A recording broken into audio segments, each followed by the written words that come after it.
Floyd Mayweather evaluated the fight between Gervonta Davis and Lamont Roach, highlighting Tank's strength, quickness, and experience.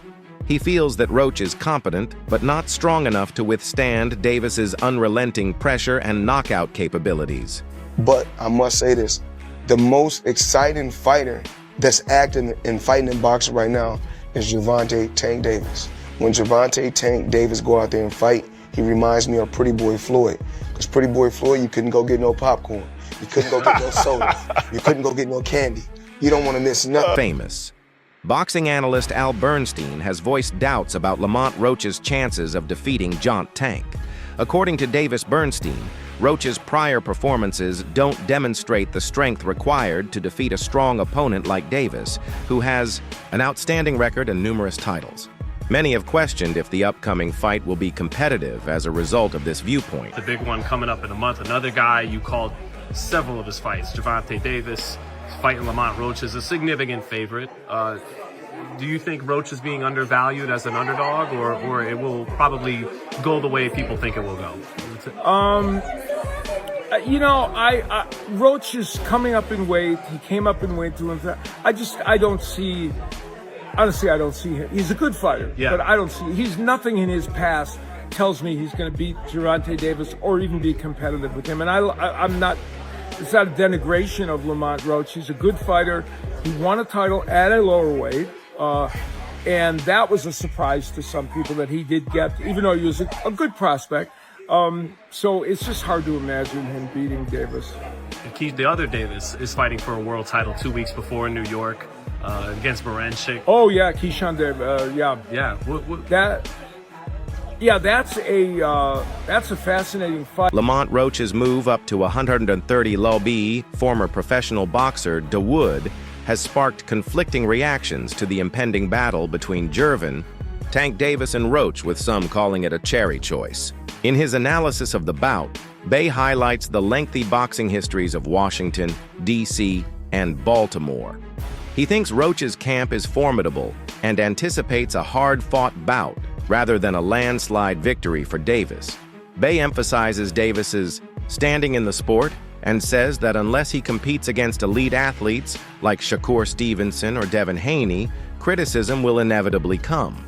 He forecasts an action-packed DMV showdown. Gervonta Davis, Lamont Roach. A lot of people shitting on the fight. A lot of people saying it's a cherry pick. A lot of people saying that, or criticizing Tank for bringing Lamont up to 130. What's your thoughts on the fight? I think if you understand the history of D.C. and Baltimore, and then I'm familiar with Roach and them camp a little bit, because I'm cool with people that's tight with them and stuff like that, so we all kind of encounter each other. I don't live nothing but 2.5 hours away, right? I wouldn't see none of them coming and laying down, and then Tank is Tank. I think you're going to get a DMV classic. Like, you're going to get a good fight. They're going to fight each other. Lamont going to fight Tank. You know what I'm saying? So for however long it lasts, or for however long the fireworks is, you know what I mean, going off, he going to fight him. You know what I'm saying? I don't think he going to come out there to lay down. So, I don't know. I mean, people going to criticize you no matter what, though, once you get in, like, tank position. It don't really matter what you do. Like, if you wasn't fighting, like, Shakur or Devin right now in this next fight, it's probably, like, 3 people he could be fighting, and nobody wouldn't have nothing to say. You understand what I'm trying to say? Not to say that some fights can't be, like, better than others or whatever, but, yeah, if he wasn't fighting Devin, Shakur, or, like Tiafimo, somebody gonna say like it's a cherry pick, or everybody's a cherry pick.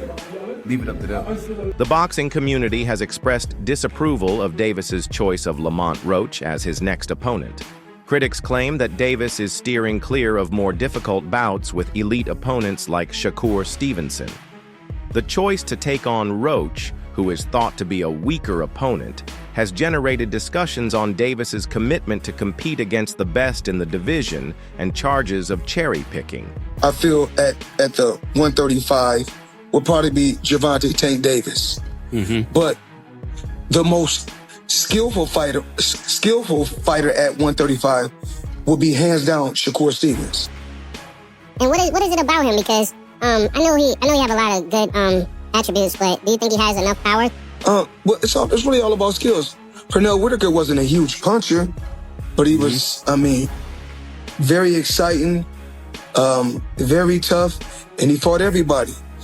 And Shakur is trying to do the same thing. He want to fight the best they got out there. He's asking, can he fight the best? I believe his contract is coming to an end, so hopefully we can come together and I can take him to that next level and give him the fights that he wants. Despite being a world champion, Lamont Roach is not well known to the general public.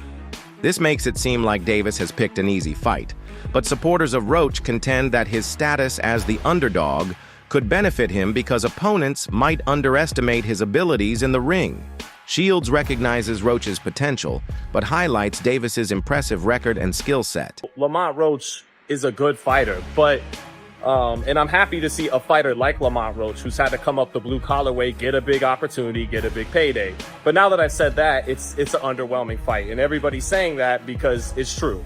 And this is a fight that would have made more sense for Gervonta Davis a couple years ago, back when Gary Russell was rumored as an opponent. And this would be, you know, like a good DMV rivalry, you know, two guys from the DMV area. But in 2024, when Tank's already headlined a lot of pay-per-views, it's underwhelming. And, you know, before the Gervonta Davis fans try to come at my throat, I get it. Lomachenko walked away from the table. Of course, that's after, you know, some years earlier of Tank saying he wasn't interested in that fight. Fight was never officially negotiated by Top Rank or PBC, but for years, Gervonta had no real intention of fighting Lomachenko, and now Lomachenko has walked away from the table now that the fight's available. I understand that. I understand Shakur Stevenson really is opting more the Williams Zepeda route. I understand that Teofimo Lopez has only really called Davis out once the Lamont Roach fight was really being talked about around Canelo Berlanga fight week and was close to probably being fought. De La Hoya agrees, calling the Tank a beast, and says that even if Pooh is a skilled fighter, defeating Davis will be difficult and may make for a difficult evening for Pooh. Which is a terrific fighter. He might be a little over his head with Gervonta Davis. Gervonta Davis is, I mean, to say the least, he's a beast. He really is. He's a tremendous fighter. He's a dedicated fighter when it comes to training and fighting and making sure that he's in optimal conditions when he steps inside that squared circle. It's going to be a tough night for Roach, but you can never count him out. You know, watching him fight up close and personal, he's sneaky good, which means he can catch you at any time. He can land combinations, sometimes at will, without you even knowing it. You know, he's that sneaky. So, yeah, it's going to be very interesting. But, you know, obviously, Gervonta Davis has the experience. He has the knowledge. He has that mean streak in him that will take you out. Here is my opinion on the fight.